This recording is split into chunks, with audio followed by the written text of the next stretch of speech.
Harrah's Las Vegas doesn't look like it's in trouble at first glance. The lights are on, the casino floor is open, the bars are pouring drinks, guests are checking in every hour, dragging suitcases through the lobby and lining up at the front desk.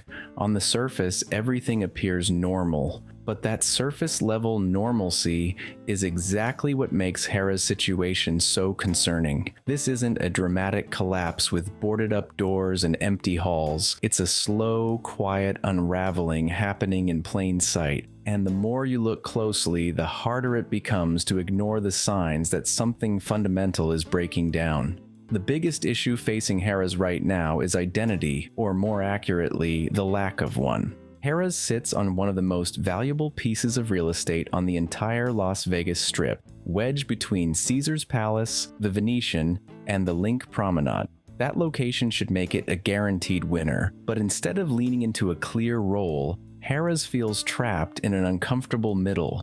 It's not positioned as a budget-friendly property, yet it doesn't deliver a luxury experience. It's not themed or immersive enough to feel like a destination, yet it's priced too high to be considered casual. It exists in a kind of branding limbo, and in Las Vegas, that's a dangerous place to be. When you walk the casino floor, the lack of cohesion becomes obvious. Some sections feel updated, while others feel untouched for years. Lighting varies from bright and modern to dim and outdated within the same space. Carpets show wear. Slot machines feel older than those at neighboring resorts. Table minimums have quietly crept up, but the atmosphere doesn't justify the price. Guests don't linger the way they used to. Instead, many people walk through Harrah's on their way somewhere else. That's one of the most damaging shifts a casino can experience. The moment a resort becomes a pass-through instead of a destination, revenue starts slipping in ways that don't show up immediately but compound over time. The rooms reinforce this pattern.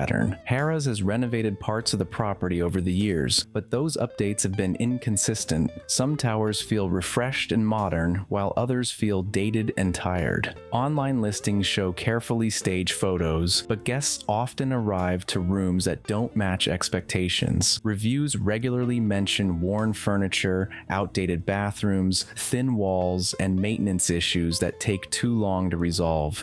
None of these complaints alone would sink a resort, but together they create a powerful perception problem. When guests feel like they're paying modern strip prices for a product that feels stuck in the past, they don't return. And repeat visitation is the lifeblood of Las Vegas. Behind these visible issues sits a much larger problem: Caesars Entertainment's financial structure. Harrah's isn't struggling in isolation, it's part of a corporation, carrying massive debt, including long-term loans and expensive real estate lease obligations. That debt shapes every decision. When a company is under constant pressure to service interest payments, reinvestment becomes difficult, upgrades get delayed, staffing levels get trimmed, maintenance is prioritized only when absolutely necessary. The focus shifts from building a great experience to extracting as much cash flow as possible from what already exists. Guests feel this shift immediately, even if they can't always articulate it. Resort fees rise, parking remains paid, food prices increase, cocktail service slows down, comps become harder to earn, check-in lines get longer. None of these changes feel dramatic on their own, but collectively they create an experience that feels transactional instead of welcoming. Harrah's used to feel approachable and fun. Now it feels corporate and tired, like a property operating on autopilot rather than ambition. Employees see the problem even more clearly. Staffing levels are leaner than they used to be, departments are stretched thin, workers are expected to cover more ground with fewer resources. Morale suffers when employees feel like they're constantly putting out fires instead of delivering great service. And when morale drops, service quality drops with it. In a city like Las Vegas, where emotional experience matters as much as amenities, tired employees translate directly into tired guest experiences. Competition makes Harrah's position even more fragile. The Venetian offers massive suites and a polished, immersive environment. Caesar's Palace still delivers spectacle, branding, and high-end appeal. The Link has carved out a clear identity as affordable, energetic, and social. Even newer or recently repositioned properties are trying to tell a story. Harrah's, by contrast, feels reactive rather than proactive. It doesn't lead trends, it responds to them, often too late, and reacting is expensive when you're already constrained by debt. There's also a broader shift in Strip demographics that Harrah's hasn't adapted to effectively.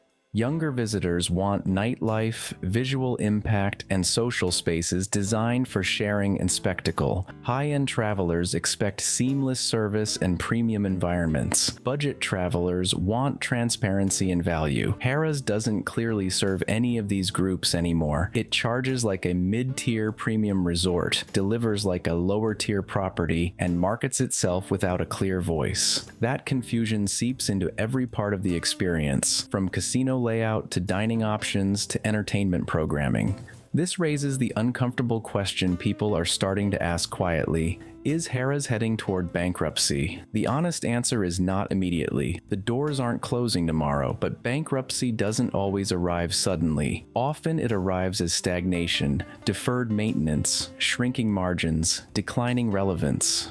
Harrah's is vulnerable because it lacks momentum, and in Las Vegas, momentum is everything. Once a property gains a reputation for being fine but forgettable, reversing that narrative becomes incredibly difficult, especially without major investment. What makes this situation especially frustrating is that Harrah's still has strong fundamentals. The location is exceptional, the footprint is solid, the brand name is recognizable, the resort isn't doomed by design, it's being held back by indecision and financial constraint. Vegas doesn't reward potential, it rewards execution. Right now, Harrah's feels like a property being managed to survive rather than to win. If Caesars Entertainment doesn't make a decisive move, either fully repositioning Harrah's or committing real capital to redefining its role, the resort risks becoming another Strip property that slowly fades into irrelevance. Not because it failed spectacularly, but because it was allowed to drift while competitors evolved. That's often how icons disappear in Las Vegas, not with a bang, but with a shrug.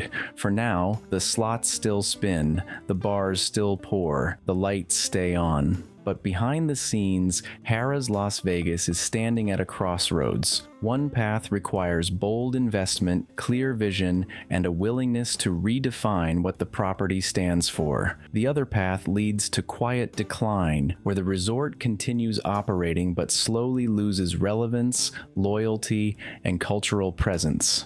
Whether Harrah's survives as a meaningful Strip destination or becomes just another forgettable stop depends on one question: will Caesars invest in the future or keep extracting value from a past that no longer exists? In Las Vegas, that choice determines everything.